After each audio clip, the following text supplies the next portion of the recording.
রাসূল করিম সাল্লাল্লাহু আলাইহি ওয়াসাল্লাম ইরশাদ করেন, ইন্নামা সুমিয়া শাবান লিআন্নাহু ইয়ানশাইবু ফীহি খায়রুন কাসীর। এই শাবান মাসের নাম শাবান এই জন্য রাখা হয়েছে যে এই শাবান মাসে রমাদানের জন্য বেশি বেশি পুণ্য প্রকাশ পায়, সৎ কাজগুলো বেশি বেশি প্রকাশ পায়। সুবহানাল্লাহ। ওয়া ইন্নামা সুমিয়া রমাদান, রমাদানের নাম এই জন্য রমাদান রাখা হয়েছে যে এই রমাদান মানুষের পাপগুলোকে একেবারে জ্বালিয়ে ভস্ম করে দেয়। সুবহানাল্লাহ। তাহলে সৎ কাজ যত বেশি প্রকাশ পাবে, আল্লাহ পাকের রহমত বান্দা তত বেশি প্রাপ্ত হবে। আর যত বেশি রহমত পাবে, রমাদান আসবে তো আল্লাহ পাক বান্দার পাপগুলোকে একেবারে ধুয়ে মুছে দিবেন। আল্লাহ আমাদেরকে কবুল করুন, বলুন আমিন। তাহলে আমাদেরকে এখন থেকেই বেশি বেশি সৎ কাজ এবং পুণ্য বাড়িয়ে দিতে হবে, নেক আমলগুলো বাড়িয়ে দিতে হবে। অন্যথায় রমজান আসলে করতে করতেই দেখবেন শেষ, অভ্যাস হতে হতেই মাস শেষ, ঠিক কিনা? এই জন্য এখন থেকেই আমাদেরকে পরিপূর্ণ প্রস্তুতি নিতে হবে। আল্লাহু আকবার। রাসূল করিম সাল্লাল্লাহু আলাইহি ওয়াসাল্লাম শাবান সম্পর্কে আরো হাদিস শুনিয়েছেন। শাবান ও শাহরি ও রমাদান শাহরুল্লাহ। শাবান হলো আমার মাস, রমাদান হলো আল্লাহর মাস। সুবহানাল্লাহ। রাসূল বললেন শাবান রাসূলের মাস। শাবান মাসকে সম্বন্ধ করা হয়েছে, সম্পর্ককৃত করা হয়েছে কার সাথে? রাসূল করিম সাল্লাল্লাহু আলাইহি ওয়াসাল্লামের সাথে। আর রমাদান আল্লাহ পাকের সাথে। তাহলে যেই বিষয়ের সাথে যাকে সম্পর্ক করা হয়, সম্বন্ধ করা হয়, সেটা যত দামি হয়, যাকে সম্পর্ক করা হয় সেটাও তত দামি হয়, ঠিক কিনা? আমরা করি না এটা? পরিচয় দেই, আমি অমুক নেতার অমুক, অথবা বড় কোনো ব্যক্তি, সম্মানী কোনো ব্যক্তির পরিচয় দিয়ে থাকি সম্মানটা বাড়াবার জন্য, তার সাথে সম্বন্ধ করি বা সম্পর্ক করি, ঠিক কিনা? দুনিয়ার মধ্যে অনেক রাজা বাদশাহ থাকা সত্ত্বেও তাদের সম্পর্ক রাসূলের সাথে ছিল না, কিন্তু গোলাম যায়েদ ইবনে হারিসা রাদিয়াল্লাহু তাআলা আনহু, তিনার সম্পর্ক ছিল রাসূল করিম সাল্লাল্লাহু আলাইহি ওয়াসাল্লামের সাথে। আল্লাহ পাক দুনিয়ার সমস্ত রাজা বাদশার চাইতেও তার সম্পর্কে বৃদ্ধি করে দিয়েছেন, তার সম্মান বৃদ্ধি করে দিয়েছেন। সুবহানাল্লাহ। দুনিয়ার মধ্যে এত মসজিদ, মসজিদে নববীর সাথে রাসূল করিম সাল্লাল্লাহু আলাইহি ওয়াসাল্লামের সম্পর্ক, তাই মসজিদে নববীর এত দাম। মসজিদে নববীতে ইবাদত করার জন্য মানুষ সফর করে যায়। এই জন্য প্রিয় ভাইরা আমার, রাসূল করিম সাল্লাল্লাহু আলাইহি ওয়াসাল্লাম বললেন শাবান ও শাহরি, শাবান হলো আমার মাস। যেহেতু শাবান মাসকে রাসূল করিম সাল্লাল্লাহু আলাইহি ওয়াসাল্লাম নিজের মাস বলে অভিহিত করেছেন, তাহলে শাবান মাস হলো অত্যন্ত মূল্যবান মাস। আর স্বয়ং রাসূল করিম সাল্লাল্লাহু আলাইহি ওয়াসাল্লাম এবং সাহাবায়ে কেরাম আজমাইন আমল করেও দেখিয়েছেন যে শাবান মাস কতটা গুরুত্বপূর্ণ, কেমনভাবে আমল করতে হয়, কত আমল করতে হয়, কতটা সৎ কাজ করতে হয়। শেখ আব্দুল কাদের জিলানী রহমতুল্লাহ আলাইহি শাবান শব্দের অত্যন্ত চমৎকার ব্যাখ্যা করেছেন। যে তিনি ব্যাখ্যা করেছেন শাবান শব্দের মধ্যে 5টি অক্ষর, এর মধ্যে শিন একটি, শিন দ্বারা তিনি ব্যাখ্যা করেছেন। শিন দ্বারা শারফুন, আইন দ্বারা উলুমুন, বা দ্বারা বিররুন, আলিফ দ্বারা উলফাত, নুন দ্বারা নূর। সুবহানাল্লাহ। তিনি অত্যন্ত চমৎকার ব্যাখ্যা করে বুঝিয়েছেন যে শিন দ্বারা শারফুন অর্থাৎ সম্মান, আইন দ্বারা উলুমুন এটার দ্বারা হলো সমৃদ্ধি, বা দ্বারা বিররুন নেকি, আলিফ দ্বারা উলফাত ভালোবাসা মহব্বত, নুন দ্বারা নূর। মোট কথা হলো কোনো বান্দা বান্দি যদি শাবান মাসে বেশি বেশি ইবাদত বন্দেগী করে, তাহলে আল্লাহ পাক রব্বুল আলামিন তাকে সম্মান, সমৃদ্ধি, নেকি, ভালোবাসা, আল্লাহ পাকের ভালোবাসা এবং ঈমানের নূরে আলোকিত করে দিবেন। সুবহানাল্লাহ। শাবান মাসের গুরুত্ব এত। অথচ আমাদের মাঝে দেখলে বোঝা যায় না যে শাবান মাসের গুরুত্ব কত। আমরা গুরুত্বই দেই না। আমরা আছি, রমজান আসতেছে, ব্যবসায়ীরা আছে কিভাবে ব্যবসা করবে, তারা মজুতদারি কিভাবে করবে, আরও বেশি মুনাফা অর্জন করবে। আর একদল আছে ইফতারি কিভাবে বেশি বেশি খাবে, রং বেরঙের নানা রকমের ইফতারি তৈরি করবে। এক একজন এক এক ধান্দায় আছি আমরা। ইসলামের মূল আবেদন, রাসূল করিম সাল্লাল্লাহু আলাইহি সাল্লামের শিক্ষা, ইসলামের কি আবেদন রমাদান সম্পর্কে, সেদিকে আমাদের কোনো খেয়াল নেই, কোনো ভ্রুক্ষেপ নেই। আল্লাহ বুঝার তৌফিক দান করুন, বলুন আমিন। স্বয়ং রাসূল করিম সাল্লাল্লাহু আলাইহি ওয়াসাল্লাম শাবান মাসে এত বেশি রোজা রাখতেন। আম্মা জান আয়েশা রাদিয়াল্লাহু তাআলা আনহা জিজ্ঞেস করেন, ইয়া রাসূলুল্লাহ, আপনি শাবান মাসে এত বেশি রোজা রাখেন যে রমজানের বাহিরে অন্য কোনো মাসে এত বেশি রোজা রাখেন না। রাসূল করিম সাল্লাল্লাহু আলাইহি ওয়াসাল্লাম ইরশাদ করেন, আয়েশা রে, শাবান মাসে এক বৎসরে যত মানুষ দুনিয়া থেকে যাবে, এই সব মানুষের তালিকা মালাকুল মউতের হাতে দেওয়া হয়। আমি চাই আমার মৃত্যু পরোয়ানাটা এমন সময় দেওয়া হোক যখন আমি রোজা অবস্থায় থাকি। সুবহানাল্লাহ। রাসূল বললেন, তাহইয়াউনা কামা তামুতুন ওয়া তামুতুনা কামা তাহইয়াউন। রাসূল শিক্ষা দিলেন, তাহইয়াউনা কামা তামুতুন, তোমরা যেভাবে জীবন যাপন করবে সেভাবেই তোমাদের মৃত্যু হবে। আর যে অবস্থায় মৃত্যু হবে ওই অবস্থায় তোমরা কাল কিয়ামতের ময়দানে দাঁড়াবে। কথাটা অত্যন্ত গুরুত্বপূর্ণ এবং চমৎকার। চিন্তাশীল লোকদের জন্য, মুমিন বান্দার জন্য এই কথার মধ্যে অনেক শিক্ষণীয় বিষয় রয়েছে। তাহইয়াউনা কামা তামুতুন, তোমরা যেভাবে জীবন যাপন করবে, ইমানদার ইমানি অবস্থায় জীবন যাপন করবে, নামাজি 5 ওয়াক্ত নামাজ আদায় করবে। একজন ইমানদার তার প্রতিটি সেক্টরে, তার প্রতিটি বিভাগে সে ইসলামকে প্রতিষ্ঠা করবে, আল্লাহ পাকের নির্দেশগুলোকে প্রতিষ্ঠা করবে, তো তার মওতটা কিন্তু সেইভাবেই হবে, ঠিক কিনা? আর যে ফাসিকি জীবন যাপন করবে, যে নাকি মুশরিকি জীবন যাপন করবে, তার মৃত্যুটা সেভাবেই হবে।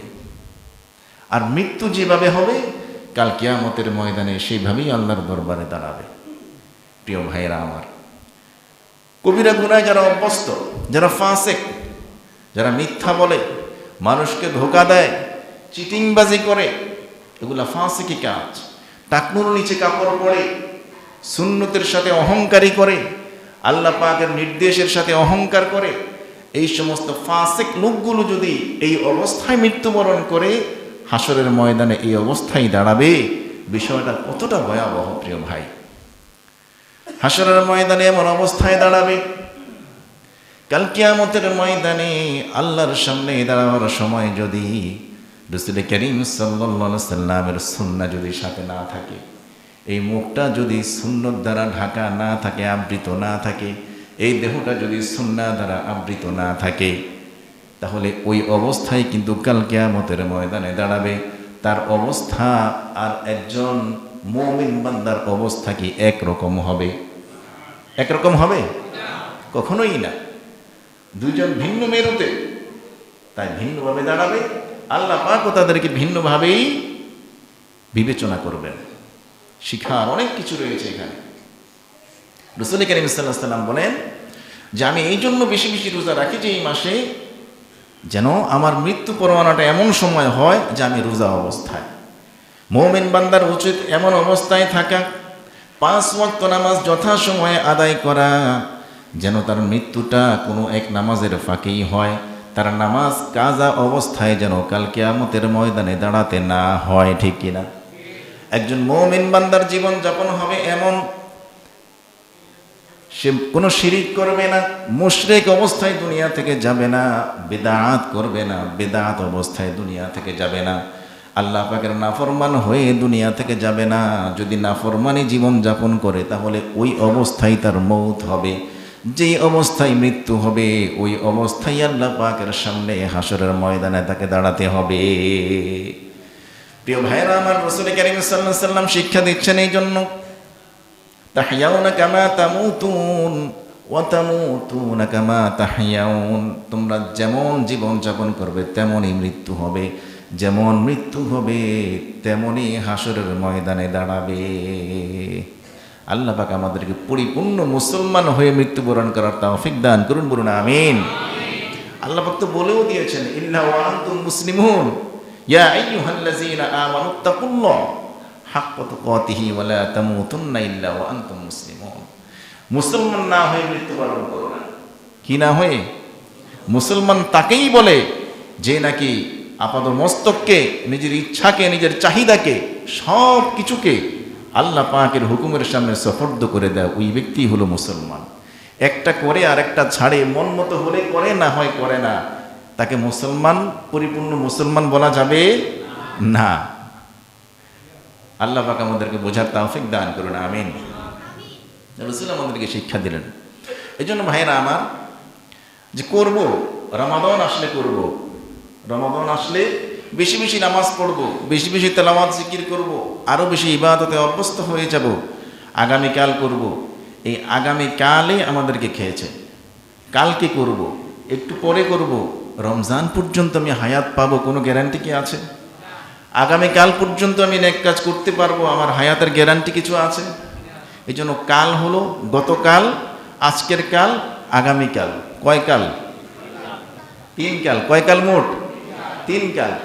আজকে, গতকালকে, আগামীকাল। গতকাল তো চলেই গেছে। গতকাল কি? ওটা গত হয়ে গেছে, ভালো গেছে আর মন্দ গেছে, ওটা নিয়ে আর আফসোস করা ছাড়া কোনো উপায় নেই। সেখান থেকে শিক্ষা নিতে হবে। কি নিতে হবে? যে আমার যদি গতকালটা এমনভাবে গিয়েছে যে নামাজ পড়া হয়নি, আমার গতকালটা এমনভাবে কেটেছে আল্লাহর গোলামি করা হয়নি, তাহলে সেখান থেকে শিক্ষা নিতে হবে আজকে ভালো কাজ করার জন্য। ঠিক কিনা? তাহলে গতকালকের জন্য আফসোস আর শিক্ষা গ্রহণ করা, অতীত থেকে শিক্ষা গ্রহণ করা, আর আগামী দিনটা আমি পাবো কিনা, এটা বড় ভয়ঙ্কর বিষয়। ঠিক কিনা? এটা বড় ভয়ঙ্কর বিষয়। আগামী কিনা আমি পাবো কিনা, এটা আমার তকদিরে লেখা আছে কিনা আমি জানি না, তাহলে ওটার আশাও করতে পারি না। আর আজকে যে এখন আমি জীবিত আছি, হায়াতে আছি, এটার ভরসা আছে আমি এখন করতে পারি। ঠিক কিনা? এখন নামাজের ওয়াক্ত হয়েছে, আজান হয়েছে, আমি নামাজ পড়তে পারি। ঠিক কিনা? এখন আমার হাতে একটু অবসর আছে, আমি চাইলেই একটু আল্লাহ পাকের জিকির করতে পারি। এখন আমার হাতে মাল আছে, আমি চাইলেই একটু খরচ করতে পারি। এখন আমার হায়াতে জিন্দেগি বাকি আছে, মৃত্যু পর্যন্ত আমি নেক আমল করতে পারি, আল্লাহ পাকের গোলামি করতে পারি। ঠিক কিনা? এখন আল-আন, এখনই করতে হবে, এখনই করতে হবে। আগামীকাল, আগামীকাল মানে শেষ, ওটা আর করা হয় না। শয়তান সেখানে ধোঁকা দেওয়া শুরু করে দেয়, ভালো কাজ আর করা হয় না। এই জন্য আমাদেরকে এখন থেকেই পূর্ণ কাজগুলো বেশি বেশি করতে হবে। রজব মাস চলে গেছে, রমজান সামনে আছে, তো রজব তো চলেই গেছে, রমজান সামনে আছে, পাবো কিনা রমজান জানি না। আল্লাহ পাক যেন আমাদেরকে রমাদান পর্যন্ত পৌঁছে দিন, বলুন আমিন। এখন শাবান মাসে আছি আমরা, চাইলে এখন করতে পারি। ঠিক কিনা? তাহলে এখন থেকেই পূর্ণ কাজগুলো আমাদেরকে বাড়িয়ে দিতে হবে। তেলাওয়াত, জিকির, তাওবা, বেশি বেশি ইস্তিগফার করা, আল্লাহ পাকের কদমে লুটিয়ে পড়া, এখন থেকেই আমাদেরকে করতে হবে। এটা হলো শাবান মাসের শিক্ষা। রাসূল করিম সাল্লাল্লাহু আলাইহি ওয়াসাল্লাম নিজে করে দেখিয়েছেন। তিনি এতটাই ইবাদতে মগ্ন হতেন, এতটাই রোজা রাখতেন যে রমাদান ব্যতীত অন্য মাসে এত ইবাদত, এত তেলাওয়াত, এত জিকির আর এত রোজা তিনি রাখতেন না। স্বয়ং রাসূল আমাদেরকে শিক্ষা দিয়েছেন। এই জন্য তিনি বলেছেন, তাহইয়াউনা কামা তামুতুন ওয়া তামুতুনা কামা তাহইয়াউন। যেভাবে জীবনযাপন করবে সেভাবেই মৃত্যু হবে, যেভাবে মৃত্যু হবে সেভাবেই তোমরা হাসরের ময়দানে দাঁড়াবে। রাসূল আরো শিক্ষা দিয়েছেন, তিনি ইরশাদ করেন, ইগতানিম খামসান ক্বাবলা খামসিন, শাবাবাকা ক্বাবলা হারামিকা, ওয়া সিহহাতাকা ক্বাবলা সুকুমিকা, ওয়া গিনাআকা ক্বাবলা ফাকরিকা, ওয়া ফারাগাকা ক্বাবলা শুগুলিক, ওয়া হায়াতাকা ক্বাবলা মাউতিক। রাসূল করিম সাল্লাল্লাহু আলাইহি ওয়াসাল্লাম আরো শিক্ষা দিয়েছেন, আগামীর আশায় থেকো না, কোনো কাজকে, কোনো বিষয়কে আগামীকালের জন্য রেখে দিও না, কারণ আগামী দিন তুমি পাবে কিনা এটার কোনো গ্যারান্টি তোমার নিকট নেই। এখন আছে, চাইলে তুমি এখন সবই করতে পারো, রাসূল করিম সাল্লাল্লাহু আলাইহি ওয়াসাল্লাম বিশেষ করে 5টি বিষয়ে সতর্ক করেছেন। তোমরা 5টি বিষয়ে আসার আগে, 5টি অবস্থা তোমার আসার আগে তুমি 5টি বিষয়কে মূল্যায়ন করো। 1 নাম্বার হলো শাবাবাকা ক্বাবলা হারামিকা, তোমার বয়োবৃদ্ধ আসার আগে এই যৌবনটাকে তুমি মূল্যায়ন করো। যৌবন, জওয়ানি, স্বভাব, এটা যে কত মূল্যবান এক মহা নিয়ামত। যারা জওয়ানিতে ছিলেন, যারা যৌবনে ছিলেন, এখন যৌবন পার করেছেন, জওয়ানরা তাদের কাছে জিজ্ঞেস করেন, যুবকরা তাদের কাছে জিজ্ঞেস করেন তার সোনালী অধ্যায়টা কেমন ছিল, তার বৃদ্ধ অধ্যায়টা কেমন কাটছে। সবক গ্রহণ করতে হবে, আমাদেরকে মুরব্বীদের সোহবতে বসতে হবে, একটু কারগুজারি শুনতে হবে তাদের কাছ থেকে, তার জীবনটা কেমন কাটছে। আপনাকে আমাকে আল্লাহ পাক জওয়ানি দিয়েছেন, এই কথা ভাবার কোনো অবকাশ নেই যে এই জওয়ানি আমার সব সময় থাকবে। এই উচ্ছলতা, পাপের প্রতি আকর্ষণ এক সময় ইচ্ছাই হোক অনিচ্ছাই হোক শেষ হয়ে যাবে, ঠিক কিনা বলুন? থাকবে জওয়ানি? ইচ্ছা থাকলেও অনেক কিছু করা যাবে না, ইচ্ছায় হোক অনিচ্ছায় হোক বৃদ্ধ হওয়ার পর আপনার চাইলেই সব কাজ করতে পারবেন না, সব কাজ চাইলেই করতে পারবেন না। কিন্তু জওয়ানি, গুনাহের প্রতি আকর্ষণ, জওয়ানের উচ্ছলতা, যৌবনের উচ্ছলতা, চাইলেই যুবক অনেক অন্যায় করতে পারে, অনেক গুনাহে লিপ্ত হতে পারে। এই অবস্থায় যদি যুবক আল্লাহ পাকের ইবাদতে মগ্ন হয়, ওই গুনাহের আকর্ষণটা ছেড়ে দেয়, আল্লাহ পাক রব্বুল আলামিন এটাকে এতই ভালোবাসেন, এতই পছন্দ করেন যে এটা হলো নবীদের অভ্যাস। এই জন্য বনে ইসরাইলের নবীদের মতো এই আমলগুলো আল্লাহ পাক পরিগণিত করে থাকেন। সুবহানাল্লাহ। আল্লাহ পাক পেনশন দিবেন, মনে রাখবেন, দুনিয়ার নীতিতে যেমন পেনশন আছে, পেনশন ব্যবস্থা আছে, আল্লাহ পাক রব্বুল আলামিন ও বান্দার জন্য পেনশন ব্যবস্থা রেখেছেন। যদি বান্দা এই 5টি বিষয়কে সঠিকভাবে মূল্যায়ন করে, অন্যথায় বুড়া বয়সে গিয়ে দুর্গতি ছাড়া কোনো উপায় নেই, সব হারাবে, একালো গেল ওকালো গেল। রাসূল বলেন তোমার বয়োবৃদ্ধ আসার আগে যৌবনকে মূল্যায়ন করো। যৌবন বয়সটা, এটাকে গোল্ডেন মোমেন্ট বলে। কি বলে? Golden moment. যৌবন আছে বিদায় তুমি ভালোবাসা দিবস পালন করবে, একটি সময় আসবে ভালোবাসা দিবস চাইলেই কিন্তু পালন করতে পারবে না। আর ওই যে অন্যায় অপরাধ করেছ, ওই অন্যায় অপরাধের গুনাহটা কিন্তু তোমার আমলনামায় বাকি থাকবে। আর যদি তুমি এই যৌবনের আকর্ষণ, গুনাহের প্রতি আকর্ষণটা আল্লাহর জন্য ছেড়ে দাও, আল্লাহর জন্য কোরবানি করো, আল্লাহ পাক রব্বুল আলামিন তুমি যখন বৃদ্ধ হবে তখন আর করতে পারবে না। ফেরেশতাকে বলবে, ফেরেশতা জুয়ানি আমি দিলাম, বৃদ্ধ আমি দিলাম। জুয়ানি বয়সে আমাকে খুশি করার জন্য সে আমার রাজামন্দির জন্য গুনাহ ছেড়ে দিয়েছিল, নাফরমানি ছেড়ে দিয়ে আমার গোলামিতে ব্রত হয়েছিল, সে বৃদ্ধ হয়েছে। ফেরেশতারে তার আমলনামায় তুমি এখনো আগের মতো সেই নেক আমলগুলো লিখতে থাকো। সুবহানাল্লাহ। এর চেয়ে সহজ পেনশন আর কি হতে পারে? এই জন্য ভাইয়েরা, জুয়ান ভাইয়েরা আমার, আজকে ভালোবাসা দিবস। এই যে যুবক যুবতীরা আজকে নাফরমানিতে লিপ্ত হয়ে গেল, এই জুয়ানি তো আল্লাহ পাক দিয়েছেন। কে দিয়েছেন? আর এই জুয়ানির হিসেবটাও নেবেন আল্লাহ পাক অত্যন্ত গুরুত্ব সহকারে, অত্যন্ত গুরুত্ব সহকারে এই জুয়ানের হিসাব নেবেন কাল কিয়ামতের ময়দানে। অন্য হাদিসে রাসূল করিম সাল্লাল্লাহু আলাইহি ওয়াসাল্লাম ইরশাদ করেছেন এটা। এই জুয়ানির বয়সের হিসাব এমনভাবে নেওয়া হবে যেমন মানুষ কিছু কাজ করে না, চা পান করে আর আরামে খুব তীক্ষ্ণভাবে খেয়াল করে কাজ করে না, আল্লাহ পাক রব্বুল আলামিন এমনভাবে হিসেব নেবেন, পুঙ্খানুপুঙ্খানুভাবে হিসেব নেবেন জুয়ানি বয়সের। কারণ বাঘ যখন বৃদ্ধ হয় তখন সে যতই বলুক আমি ভালো হয়ে গেছি, আমি ভালো হয়ে গেছি, সে বলুক আর না বলুক তার তো ভালো হতেই হবে এখন। কারণ তার এখন নখ নেই, তার এখন দাঁত নেই, শক্তি নেই, ক্ষমতা নেই, সৌন্দর্য নেই, কিছুই নেই। সে ডাকটা এখন আর মানুষও আসে না, সাড়া দেয় না। অতএব ওই সময়ে গিয়ে ভালো হয়ে যাওয়া আর গুনাহ করার ক্ষমতা আছে ওই সময় ভালো হওয়া, দুইটা কি এক নয়। এই জন্য জুয়ান ভাইয়েরা আমার, যুবক ভাইয়েরা আমার, গুনাহ থেকে বাঁচেন, গুনাহ থেকে বাঁচেন। মনে রাখবেন, নেক আমল করা যেমন আল্লাহ পাকের নির্দেশ, গুনাহ থেকে বাঁচা, এই সমস্ত অন্যায় অপরাধ থেকে বাঁচা, এই সমস্ত দিবস কুসংস্কার, পশ্চিমাদের আমদানিকৃত কুসংস্কার থেকে বাঁচাও কিন্তু আল্লাহ পাকের নির্দেশ। ইবাদত অনেক করতে পারেন না, কিন্তু গুনাহের খাতাটা যাতে লম্বা না হয় আমাদের, আল্লাহ কবুল করুন, বলুন আমিন। ইবাদত অনেক বেশি, গুনাহের খাতা তার চেয়ে বেশি লম্বা, কোনো লাভ তো হলো না, ফুটা বালতির মতো হয়ে গেল, ঠিক কিনা? এই জন্য যুবক ভাইদেরকে আল্লাহ পাক দ্বীনের জন্য কবুল করুন, বলুন আমিন। রাসূল বলেন, শাবাবাকা ক্বাবলা হারামিকা ওয়া সিহহাতাকা ক্বাবলা সুকুমিকা, তোমার অসুস্থতা আসার আগে সুস্থতাকে মূল্যায়ন করো।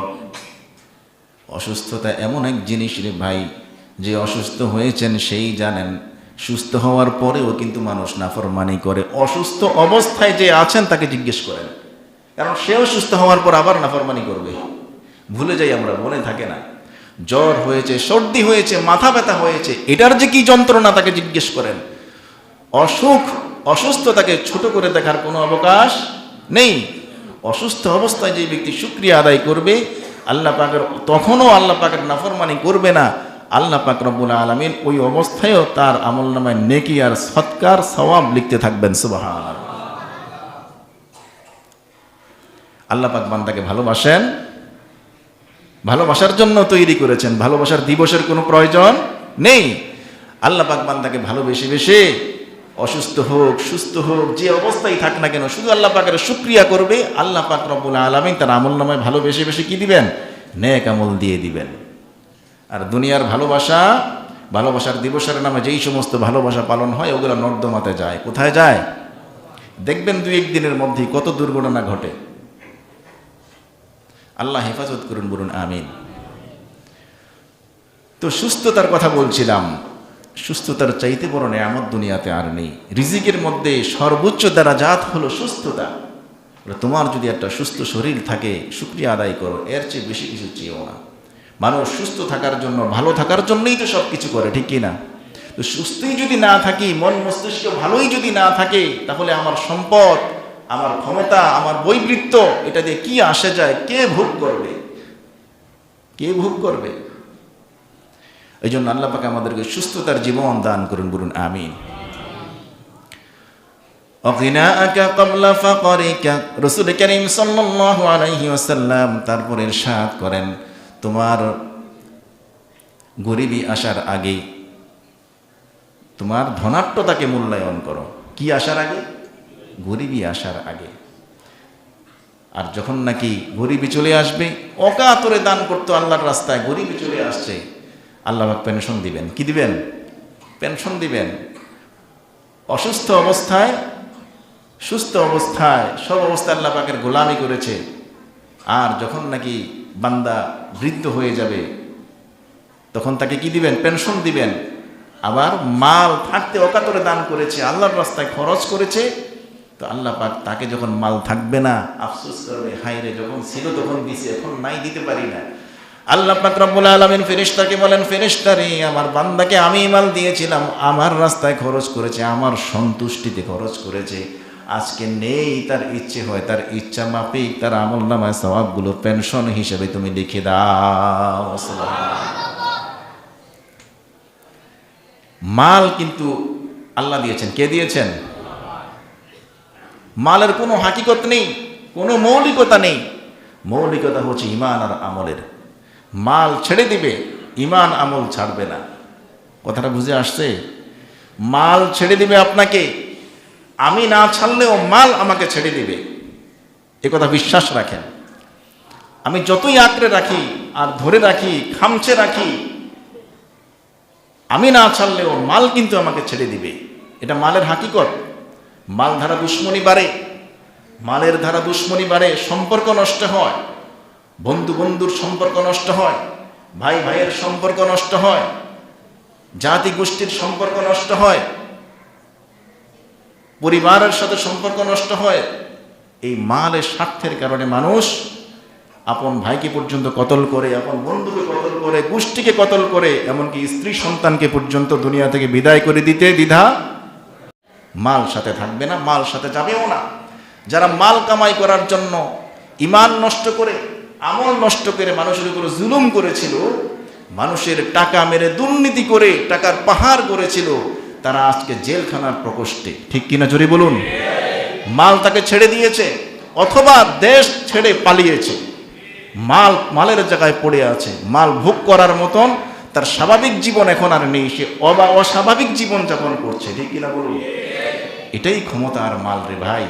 আজকে আপনার মনে করতেছেন আপনি আপনার মনে করে যা ইচ্ছে তা করবেন, একটু সময়ের ব্যাপার মাত্র, একটু পরেই দেখবেন খেলা। যেই মালের জন্য ঈমান আমল সব শেষ করে মানুষের উপরে জুলুম করে নিজের আমল নামা নষ্ট করলাম, সেই মাল মানুষ ভোগ করবে, স্ত্রী সন্তান ভোগ করবে, আর ওই ব্যক্তিকে যেতে হবে হয় জেলের প্রকোষ্ঠে, অন্যথায় পালাতক জীবন যাপন করতে হবে। ঠিক কিনা বলুন? পালিয়ে গেছে না? গেছে? শুধু গেছে?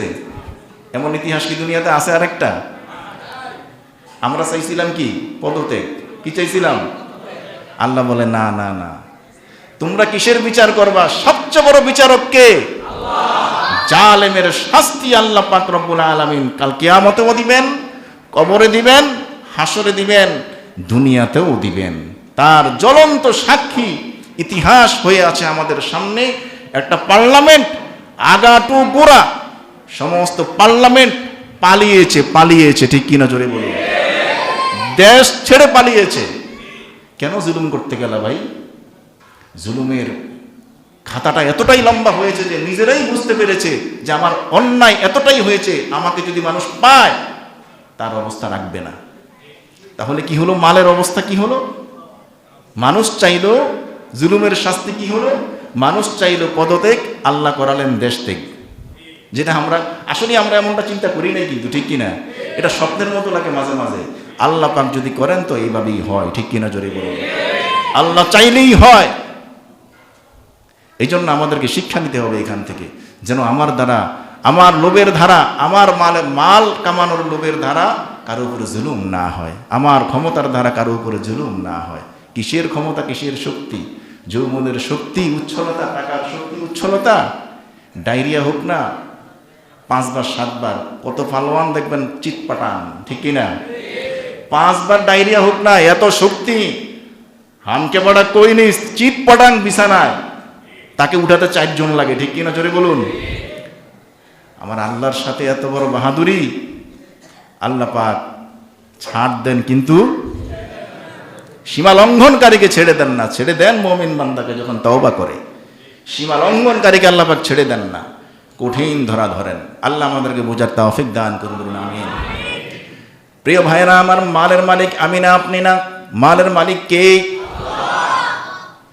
আসমান জমিন এর মধ্যে যা কিছু রয়েছে সব কিছুর মালিক হলেন কে? তাহলে খরচ হবে কার পথে? আল্লাহর পথে। কাল কিয়ামতের ময়দানে আল্লাহ পাক বলবেন, আমি অসুস্থ ছিলাম, তুমি সেবা করো নাই।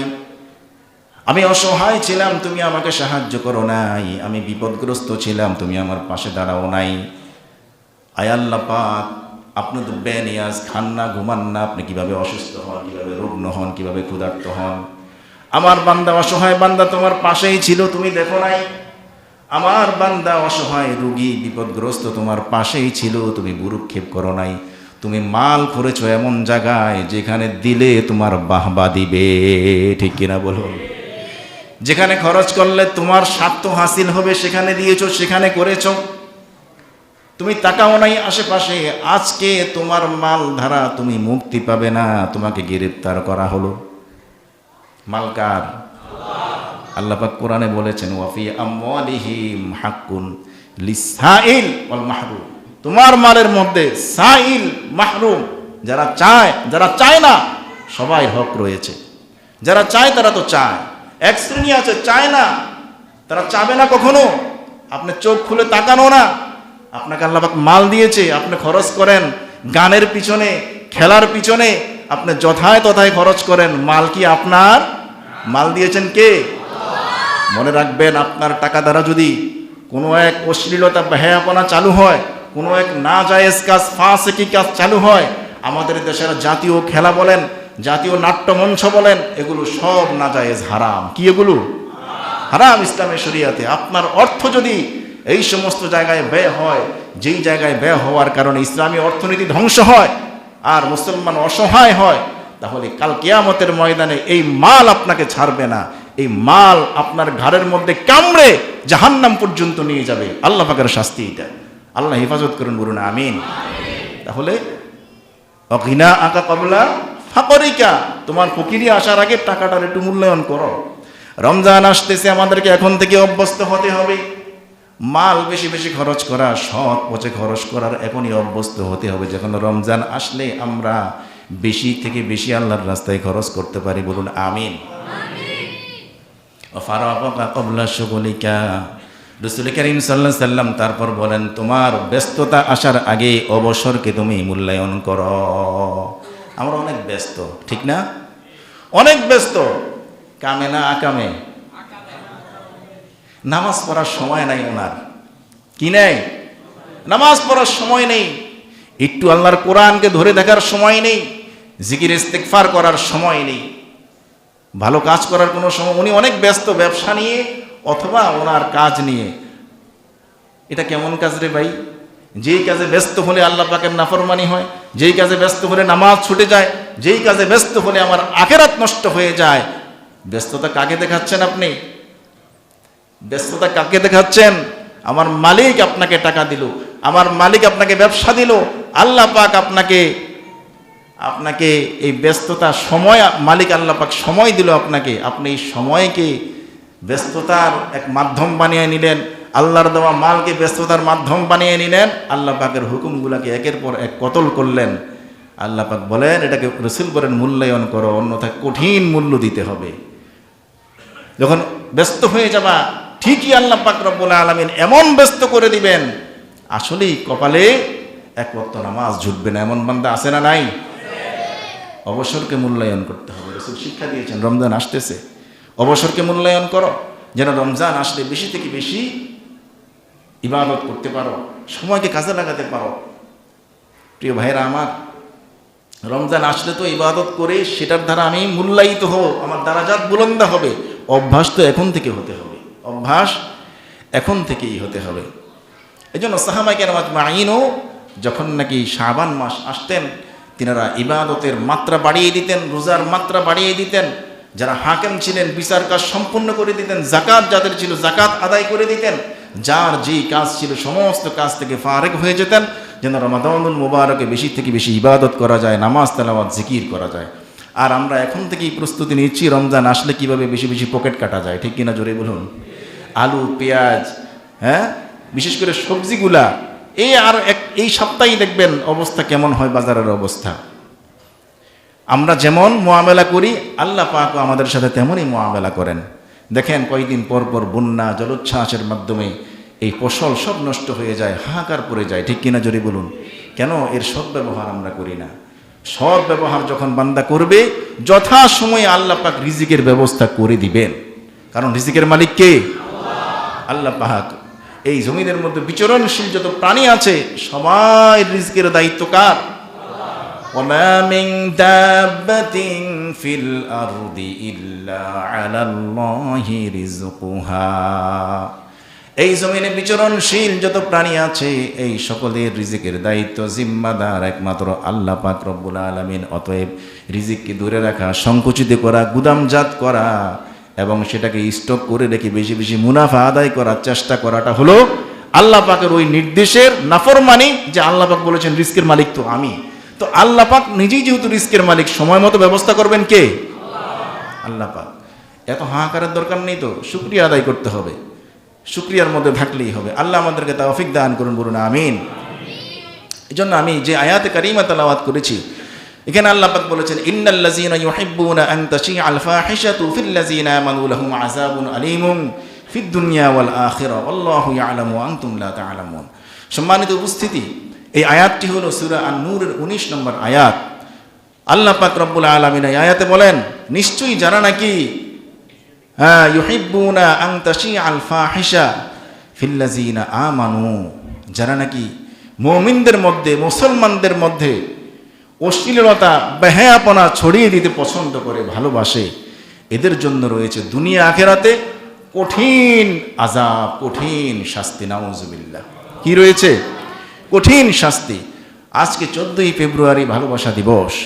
এই দিবস এটি আমদানি করা একটি ইহুদি খ্রিস্টান পশ্চিমা কালচারের দিবস। ঠিক কিনা জোরে বলুন? ইসলামের কোনো সম্পর্ক আছে?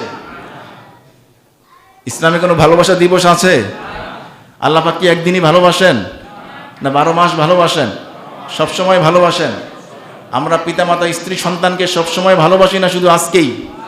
প্রেমিক প্রেমিকা যারা নাকি আজকে ভালোবাসবে, পরের দিন আর ভালোবাসবে না, তারা আসলেই বাসবে না।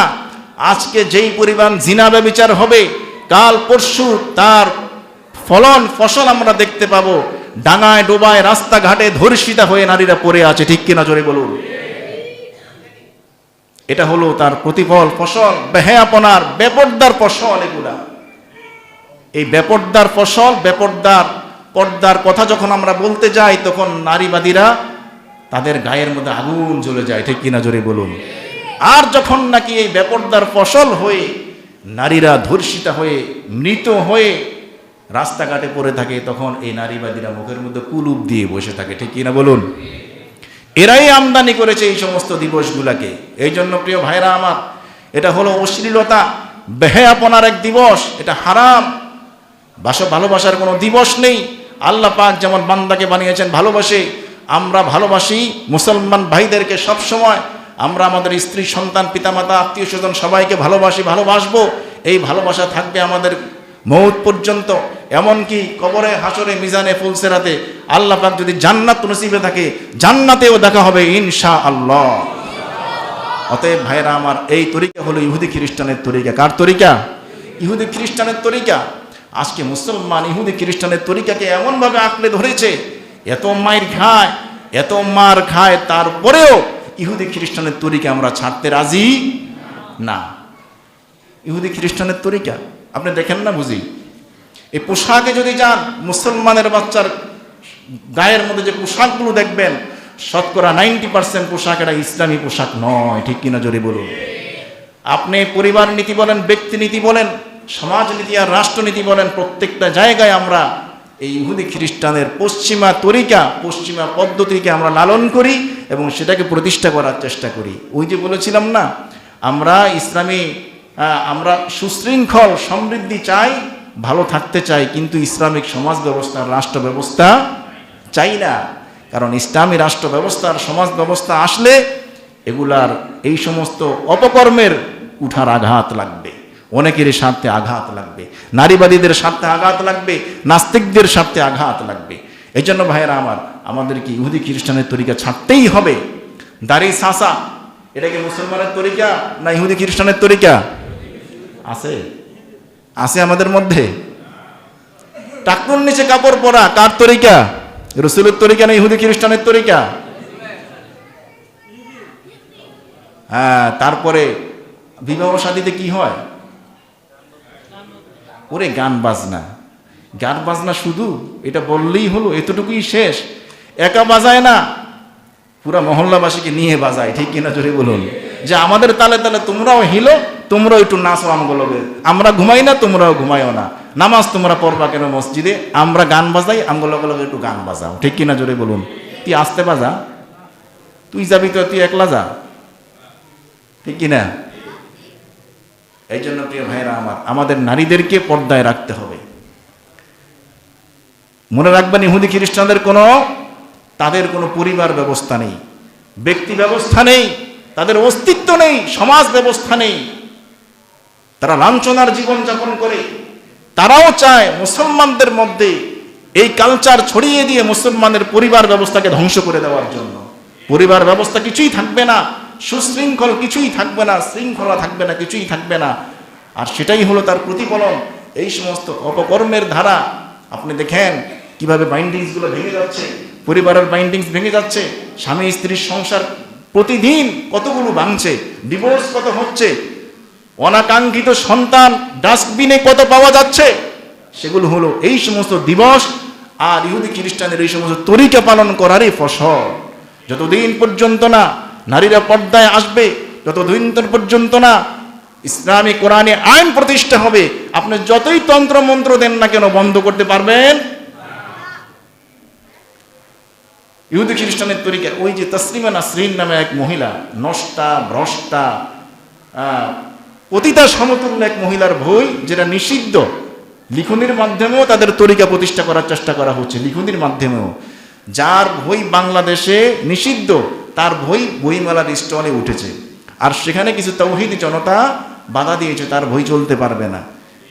এর মধ্যে একজন উপদেষ্টা মাহফুজ আলম, সে তসলিমা নাসরিন নামে এই সমস্ত নষ্টা ভ্রষ্টার পক্ষ নিয়ে, তাওহীদি জনতার বিপক্ষ নিয়ে সে বলছে, তাওহীদি জনতা এমন করলে আবারও জুলুমের শিকার হবেন। নাউজুবিল্লাহ বলেন।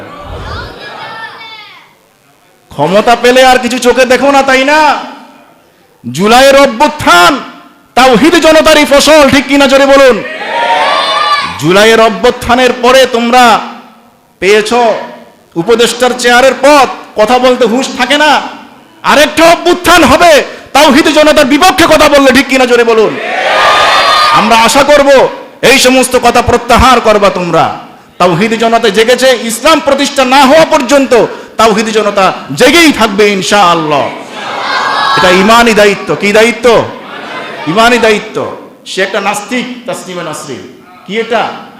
নষ্টা ভ্রষ্টা। তার যত লিখনি আছে, সব লিখনির মধ্যে দেখবেন হয় কোরআন বিরোধী, না হয় রসুল বিরোধী, রসুলের শানের খেলাফ, না হয় সে আম্মাজান আয়েশা, আম্মাজান খাদিজাতুল কুবরা রাদিয়াল্লাহু তাআলা আনহুমা, এদের বিরুদ্ধে তার লেখা। তাকে কতল করা কিন্তু ইসলামী শরিয়ার আইন থাকলে তাকে কতল করা ওয়াজিব। কি? কাতলুল ওয়াজিব। কারণ রসুলের শানে যে আঘাত করবে, শান মানে সে মুরতাদ, তাকে কতল করে দেওয়া ইসলামী শরিয়ার আইন। যেহেতু ইসলামী শরিয়ার আইন নাই, সেটা প্রতিষ্ঠা করা যাচ্ছে না। এই লিখনির মাধ্যমেও কিন্তু সেই কালচারকে ছড়ানোর একটি পায় তারা। ওই যে মাহফুজ আলম সহ এই সমস্ত কাফি, এই সমস্ত ইরাক এজেন্ডা, ওরা হলো এজেন্ডা বাস্তবায়ন করে। মুসলমান ইহুদি খ্রিস্টানের তরিকা ছাড়তে হবে আমাদেরকে, যেই করেই যদি ছাড়তে না পারেন, মায়ের কপালে আছে মনে রাখবেন। ইহুদি খ্রিস্টানের তরিকা আমাদেরকে যেই করেই হোক ছাড়তেই হবে। মাথায় টুপি আনতে হবে, মুখে দাড়ি আনতে হবে, এই লেবাস পোশাক ইসলামী তরিকার পোশাক আনতে হবে, তাদের তরিকা ছাড়তে হবে। যদি ছাড়তে না পারেন তাহলে কপালে ভালো কিছু জুটবে, এটা মনে রাখতে হবে মুসলমান। ভালো করে বদ্ধমূল করে নেন, মাইন্ড সেট আপ করে নেন। এটা আমরা ছাড়বো ইনশাআল্লাহ। ও যুবক ভাইয়েরা, এই সমস্ত কালচার ছাড়ো। ফজরের সেজদা করেন, এশারের সেজদা করেন, ফজরের সেজদা করেন, আল্লাহর সৈনিক হন, ইমাম মাহদির সৈনিক হন।